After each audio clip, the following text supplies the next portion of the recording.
Bye. Hello, everybody. Welcome to Knock Knock Eye with me, your host, Dr. Glaucom Flecken. This is your one-stop shop for all things eyeball related. I've got some eyeball stuff for you today. But also, I need to address, I want to talk just for a second about the Minneapolis shooting of Alex Preti, ICU nurse, by ICE. So once a year, roughly, I take an extended break from looking at social media. At least I try to. I limit it like 98%. Sometimes I delete apps off my phone. I feel like sometimes I need to disconnect, and there's no rhyme or reason for when I do this. But this year, I did it like over the holidays. So did not spend much. I haven't been posting very much. Still we're doing the podcast, but really nothing else. Not really doing a lot of skits. And I don't know why, or it just happened. It just happened this way that the day I kind of decided, okay, I'm going to just check. I'm going to just open social media. It was a morning. It was the morning of the shooting. And I opened up the app. I don't know what app it was. An app. It doesn't matter because everybody was talking about this. And of course, I saw all these videos, just horrible. This shooting, uh, a guy who showed up to a protest, and was legally armed, did not reach for his gun. His gun was removed from him while he was surrounded by ICE agents. And then while unarmed, was executed, was shot. And it's for the next few days, and now I'm recording this about a week after the shooting. I don't know. I've been in a bad mood. I've been thinking about it a lot, and it's just a horrifying thing to see and to know that this is happening in our country. It's embarrassing as an American that this is what we put out to the world. I feel awful for Alex and the family he leaves behind, and for the people of Minnesota and Minneapolis, many people I know. Uh, Being able to protest something it feels like a deeply American thing, right? It's a First Amendment right to the right to voice your opinion, and to tell people I don't like what's happening here, and to for that alone, like to be to risk your life to do that in this country it's this cognitive dissonance. It doesn't feel right, and I don't really know what else to say about it. It's awful. I'm um, angry, depressed, and scared. Like all of these things about what's going to happen in the future. Is this going to happen again?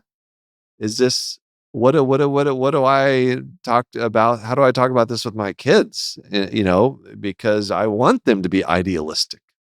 I want them to have opinions, and to be able to voice those opinions, and to know what's right and what's wrong, to have a moral obligation to to fight for justice and what's right, and to treat people well. And I feel like everything that the government does now, especially when it comes to the way we're treating immigrants, it flies in the face of how I want my kids to grow up and to think about their fellow human beings.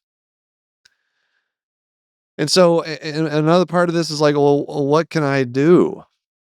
Right? Like, what are steps I can take to try to make it better? Um, That's hard. As a social media person, I can do this. I could talk about this and know that, that I share my feelings I share with so many other people who are distraught and upset and horrified by this. As an ophthalmologist, here's one thing I can do. I can talk about how about pepper spray?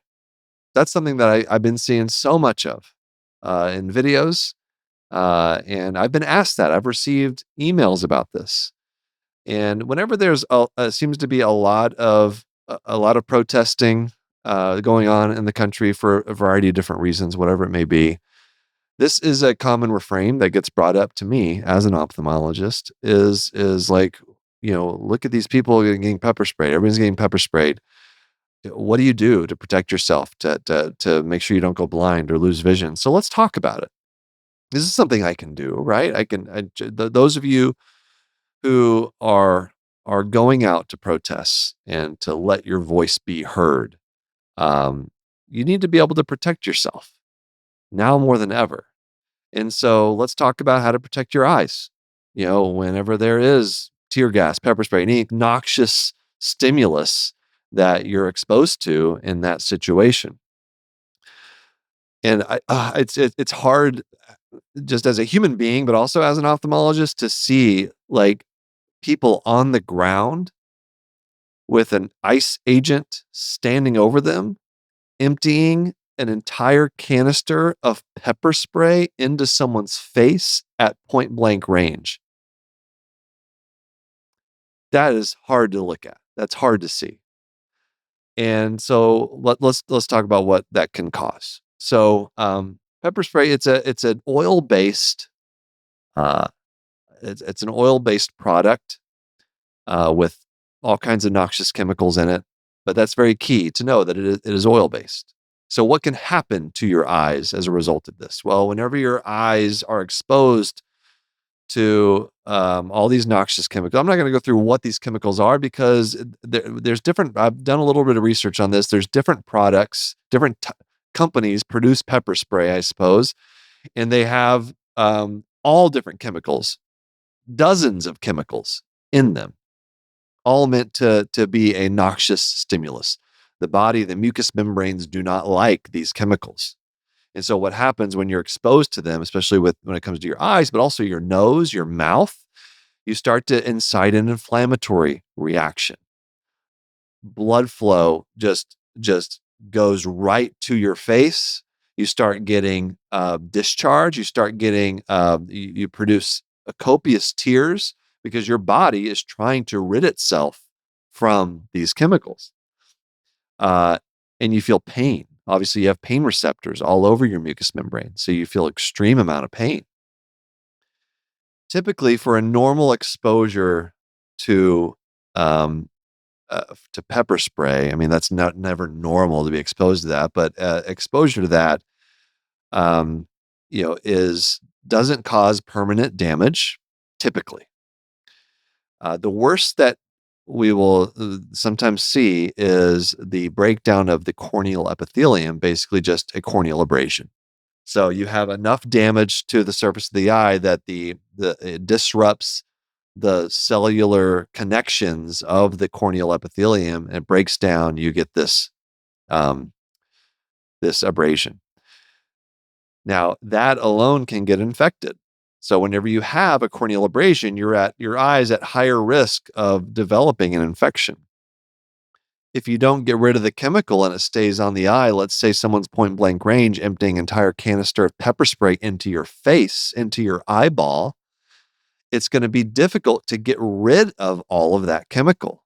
And so if it stays on the eye long enough, you can get scarring because the eye can't heal. So the eye has to protect itself. And so you develop scar tissue, you get fibroblasts that come into the cornea. Like, we got to do something. Otherwise, this cornea will melt and we'll have an open globe and we'll just go completely blind. So you get scarring if the eye cannot heal fast enough. Uh, that that's probably kind of worst case scenario because and I read some case reports of pepper spray injuries where people did not go completely blind, but lost a significant amount of vision when going from 20/20 down to 20/80. That's if you had both eyes at 20/80, you wouldn't be able to drive during nighttime hours, only daylight in most states. So it's a significant. The point is, it's a significant effect. Now, if you get exposed to pepper spray and you're able to get the chemical out, and typically not you're in pain, you're tearing a lot, you're feeling burning, sharp, stabbing pains for a little while, but as the chemical goes away, the inflammation starts ramping down, then it'll return to normal and you'll be okay. And so, how do you get rid of the chemicals? So we talked about them being oil based. Um, the best way to get rid of those chemicals is by using a soap, a detergent. Now, that sounds scary with the eye because you don't want to just pour dish soap in your eyes. And most soap is caustic to the surface of the eye, so that alone can cause damage to the eyes. But there's one type of soap that we do actually recommend people wash their eyelids with, and that's baby shampoo. It's a very mild soap. And so if you're going to a protest, this is what I would do. You're going to a protest where there's a possibility you might get pepper sprayed first, wear goggles. Like, just try to protect yourself the best you can. Wear some sort of eye protection. All right. Anything's better than nothing. Even just a pair of glasses can help you. And then I would bring with you a bottle of water mixed with baby shampoo, because that's a soap it's going to help get rid of the oils much better than just plain water or saline. And it'll just get rid of it faster, but also not be so an irritant as much to the tear film, to the mucous membranes, as like Dawn soap detergent. You can use that, and that would get the job done, but it's you're still gonna you're introducing potentially other problems and more pain with the eye having to just heal up from just having this strong detergent. So I would go baby shampoo. We treat blepharitis. We treat things that way. If you don't have access to that, you don't have that at all. Certainly, water is better than nothing. Like, you gotta irrigate the eyes the best you can. Now, you're going to read about people using like things like yogurt, milk. I would avoid that, and the reason is because of the potential for contamination. We just talked about you can very easily get corneal abrasions, and an eye with a corneal abrasion from pepper spray is primed for infection. And so, last thing you need is to put milk that that has bacteria in it. Normally, doesn't cause any problems, but we're not always putting milk in our eyes. And so, I would try to avoid contamination of your eyes the best you can. And so, regular water or saline, if you can get it, is going to be better than milk. All right, because it's just lower risk of infection. So, first, soap mixed with some baby shampoo, that would be great. Lean over, try not to let the soap, and the water run into other parts of your body, into your nose, into your mouth. All right. So make sure you're trying to irrigate head down and just irrigating the eyes or whatever body part. I mean, I guess you can do that, but you don't want that contaminated oil, uh, pepper spray oil to get into body parts that it currently is not. Uh, but if you have nothing else, water, and just keep irrigating. Keep irrigating. It always requires more irrigation than you think you need. Whenever we have patients that come in to the emergency department with a chemical burn, we irrigate the eyes until we have a physiologic pH. We actually test with pH paper. Now, in the heat of a protest where this kind of stuff is happening, pepper spray, tear gas, whatever, you're not going to be pulling out your pH paper. Like, can you guys pull it? Hey, ice, can you hang on a second? Got to check the pH on this tear film here. No. And so just keep irrigating, at least a liter, if not more in the moment. Okay. Just whatever you have. If you don't have access to that, just go to a place where you can get water to irrigate, because that's the biggest thing. Just irrigate. Um, and that's pepper spray. That's from an ophthalmologist, and so I hope that helps. Um, let's take a break, and we got some more eyeball stuff for you guys. Hey, Will. Yeah. It's February. It's the month of love. It sure is. Do you know what I love? Me? Well, yes. But do you know what else? I don't know what. I love eyelid mites now. You. Yep. Eyeballs too, right? Not just the mites? No, just the eyelid mites. Yeah. Oh, okay. Well, that's a start. But I was just thinking that since they're so common, like 1 in 12 adults has an overgrowth of eyelid mites, so I should be more accepting. That makes sense. It's very normal for Demodex mites to be in and around your eyelids too. Yes. And I know that if they do happen to overpopulate and cause Demodex blepharitis, there's a prescription eye drop treatment, so no need to stress. So relax. See, if you ever have itchy, irritated eyelids, just go see your eye doctor. They can examine your eyelids, check for crusties, what we call collarettes. Those are the things that mites leave behind. To learn more about eyelid mites and Demodex blepharitis, visit miteslovelids.com. Again, that's miteslovelids.com to learn more. This ad is brought to you by Tarsus Pharmaceuticals. Okay, let's do an update on GLP-1s and eyeballs. We're gonna move toward a slightly less, I guess, controversial topic into something that I still feel is like a different type of controversy in the world of medicine. Is like, are GLP-1s, are they good? Are they bad? Are they causing people to go blind? Are they not? That's like a thing happening in the eyeball world. And so just to give you an update, you're going to be disappointed, all of you, whether you take these medications or you're vehemently opposed to these medications.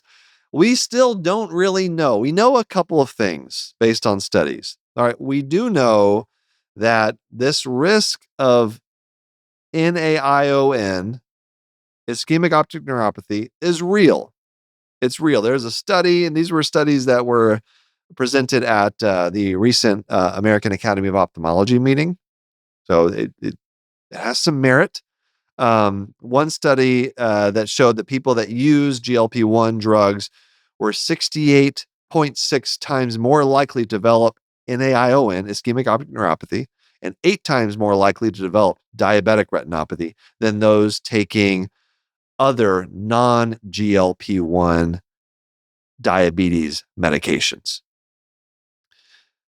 And the medications they specifically were looking at were Ozempic and Wegovy, I believe.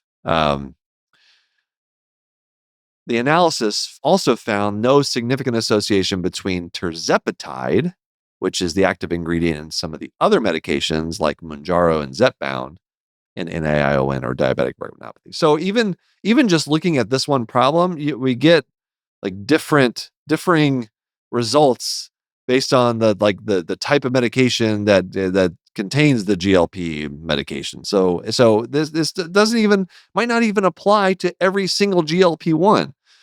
But man, it is concerning enough, like to me as an ophthalmologist, that at this point, I'm actually thinking about looking at patients that are on these medications and that might be at increased risk of NAION. First of all, anybody with diabetic disease is at risk for NAION. So, like, everybody that takes this medication is going to be just automatically at increased risk of having an NAION. But it looks like, based on studies like these, that when you take that into consideration, still there's an increased risk for people that are taking these and diabetic patients that are not taking these. So I do think the risk is real. And so maybe it's worth it to look at patients that have a smaller optic nerve, because we know that that's a risk factor for developing an NAION.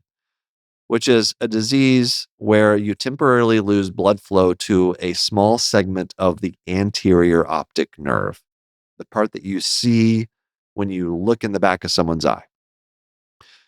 And so when we see a patient that has what looks like an ischemic optic neuropathy, we always look in the other eye. And if the optic nerve is really tiny, then we're like, okay, this makes sense. Clinically, this person was set up just by the nature of their own anatomy to have an ischemic optic neuropathy, because you have a small-ish nerve that all the blood vessels are trying to squeeze through the back of the eye through this small appearing optic nerve, smaller than average. And so if one of those little blood vessels gets squeezed a little bit too much, bam, you lose blood flow and you get damage to the optic nerve. So it honestly might be worthwhile to look at a patient who's on Ozempic or Wegovy, the two medications that they looked at with the study, um, and say, okay, you're on this medication. You have, and I look at their optic nerves and I see that they have small optic nerves that puts them at risk of an NAION, ischemic optic neuropathy, then having a very real conversation about that risk. I will start doing that now because the data is concerning enough. And this is, and you know what? This is where I feel like this is the nuance of practicing medicine, of being a physician, that I find it very hard to think that AI would ever replace these types of conversations, because it's not easy. It's not like, oh, you are at risk, you should not be on this medication. No, because these medications, for all intents and purposes, seem like miracle drugs that are helping people in so many different ways, from sleep apnea to diabetes to blood pressure, which all carry significant risks for someone's health. And then there's the eyeballs. So it's weighing risks and benefits, talking to the patient. You may tell a patient, you know what, your risk is 60 times higher. Granted, ischemic optic neuropathy is still a very low risk disease to develop, but you are 60 times higher just by being on this medication. Trying to have that nuanced conversation with someone, that patient may still be like, you know what? I don't care. I am really doing well on this medication. I feel better. I've lost weight. I can move better. My joints don't hurt as much. It's worth it, doc. If I lose some vision in one eye, I'll take it. Maybe. I don't know. This is a theoretical conversation. I've not had this with somebody, but I could see it happening. So anyway, I am going to be more diligent in my practice of having that conversation more frequently. It's going to take some time to have those, but that's fine. I mean, I think it's worth it because of the data that's coming out about these medications. But this is interesting, and I have not mentioned this on the podcast before. There was another study that looked at the role of GLP-1s in developing dry macular degeneration. So this was a study done at Cleveland Clinic, Cole Eye Institute, on patients, 430,000 patients, 50 or older, who took either GLP-1 or other non-GLP-1 medications like metformin or insulin to treat their diabetes. And they found that for those of you who are on GLP-1s for 5 years, because remember, these drugs have been around for a while, but not all of them have been for the purposes of just weight loss. So for 5 years, patients showed a significantly lower risk of developing dry AMD, 63% lower than patients on metformin, 58% lower risk than patients on insulin, and 54% lower risk than those taking a different type of diabetes medication called SGLT2I. So these are significant responses, all right? A lower risk of developing dry AMD. The analysis showed no significant protection against the wet form of AMD. This is fascinating because on one hand you got an increased risk of of ischemic optic neuropathy, which can be devastating. You have a decreased risk of dry macular degeneration, which can also be devastating. And so, do you push for people to be on this medication? Say you have a very strong family history of macular degeneration. Every member of your family has it. Should you go on this medication? That's a good question. I don't know. It's like we're all trying to figure this out. So we need more, right? We need people to duplicate some of these studies, to do longer term studies. But these are the types of studies that you have conversations with people. And I think at this point I'm not in the business of prescribing these medications, GLP-1s. That feels a little bit, at least right now, feels a little bit too far outside my area of expertise. But I would certainly, if I was talking to a patient's doctor, I'd be like, "Hey, look at this study. There's a study that shows, patients who have a decreased risk of macular degeneration. So if you're already thinking maybe this person would benefit, that might push you over the edge and say, hey, let's do it." But I don't think the data is there yet to be able to definitively say if every older patient who's at risk for macular degeneration needs to be on one of these medications. It's not there yet. All right. So we need more. This is very early stuff, and that we're going to get more data, more studies, the longer these medications are out and are increasing in popularity. But I just wanted to give all you a little update on what's going on in GLP-1 world with eyeballs. I think that's all I have for today. I feel a bit spent. I feel I need a haircut. I'm looking a little haggard if you're watching me on YouTube. And especially just thinking about, talking about what's been going on in Minneapolis kind of takes it out of you. But we got some good eyeball stuff in there, right? Let me know what you think. I especially in this episode, I want to hear your comments. Do you agree with me? Am I missing something? Do you have any tips for pepper? Have you been pepper sprayed? Let me know your experience. I don't see, honestly, I've seen maybe one or two patients in the last 5 years that have been pepper sprayed by police for different things, and consulted on them. So it doesn't come up very often, but I would love to hear a firsthand account of what that was like for you. And did you get eye care? What was the eye care you received? I'd love to know. Or if you just have your own expertise and thoughts about the whole subject.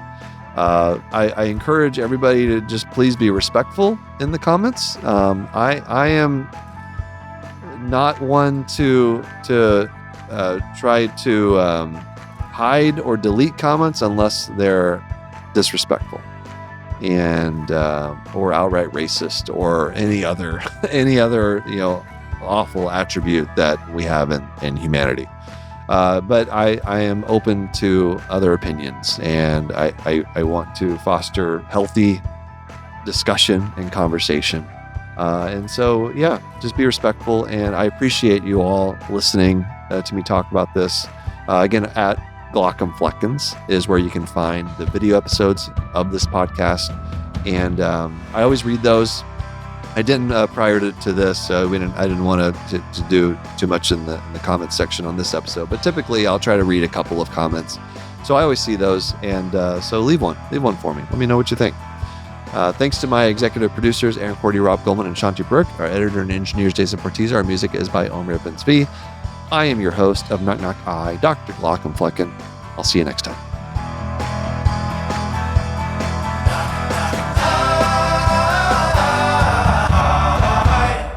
Goodbye.